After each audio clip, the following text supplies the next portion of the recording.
Bien-aimés dans le Seigneur, je vous salue tous au nom puissant de notre Seigneur Jésus-Christ. Ça fait longtemps, mais je suis certain que vous êtes là pour la gloire du Seigneur. Que Dieu vous bénisse, nous prions. Père éternel, je te bénis pour ces messages. Bénis-les, sanctifie-les et touche un cœur qui est en train de nous suivre au nom puissant de Jésus-Christ. La puissance du Saint-Esprit pour changer et ramener à la vie spirituelle, la vie qui amène au ciel. Au nom puissant de Jésus-Christ, nous avons ainsi prié. Amen. Pour ceux qui prennent l'alcool, ceux qui boivent et ceux qui s'enivrent, c'est un message pour vous.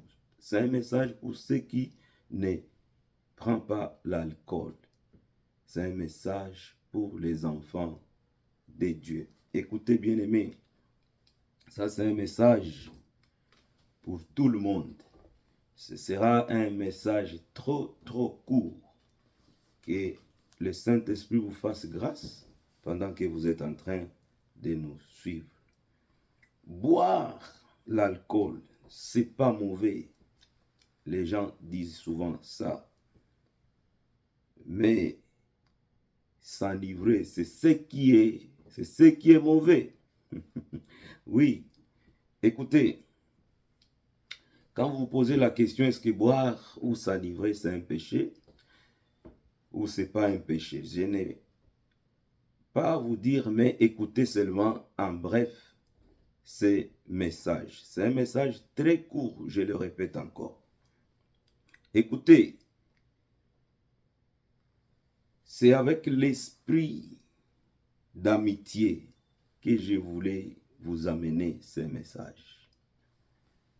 Que le Saint-Esprit te révèle quelque chose là-dessus. Écoutez, bien-aimés, Proverbe 5, verset 18. Là, on va lire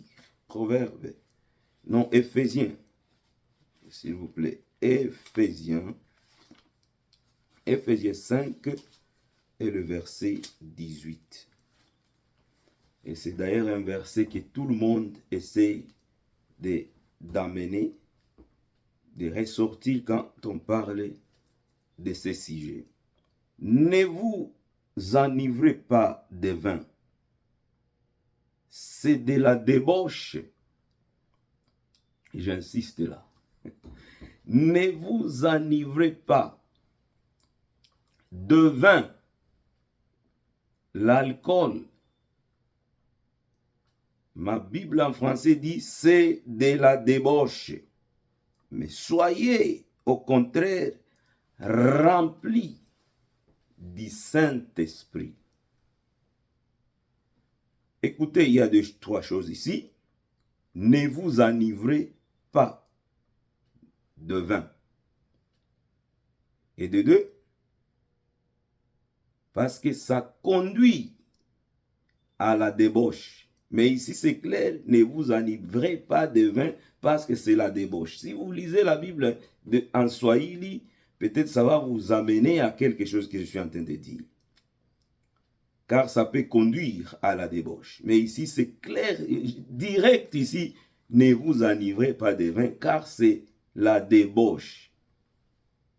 Mais soyez remplis du Saint-Esprit. Trois choses. Ne soyez pas enivrés de vin. Deuxièmement, ça conduit à la débauche. Et troisièmement, vous soyez remplis du Saint-Esprit. Mon souhait pour toi pour la première fois, premièrement, c'est que le Saint-Esprit remplisse ton cœur. Soyez remplis du Saint-Esprit. Que le souffle de vie touche ta vie et que tu sois rempli de l'Esprit de Dieu. Pourquoi cette histoire de l'Esprit de Dieu, que nous soyons remplis de l'Esprit de Dieu, vient ici? Il faut se poser cette question.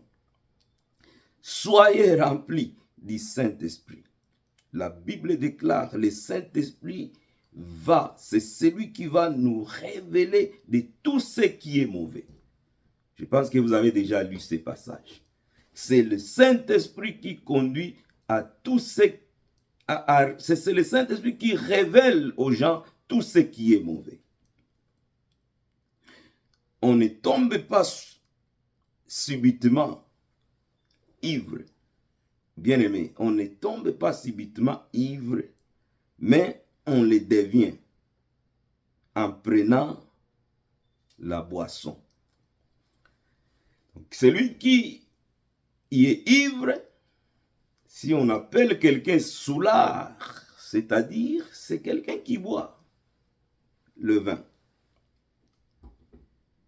Pour éviter l'enivrement, on doit carrément stopper le boire parce que ce dernier précède l'enivrement. L'ivrognerie est précédée par le boire.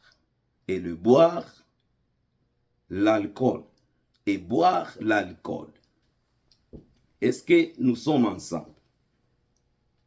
Par expérience non vécue, il faut que je le dise ici clairement, par expérience non vécue, nous savons que tous ceux qui sont ivrognes aujourd'hui, ils disaient ceci: moi, je prendrai un peu seulement.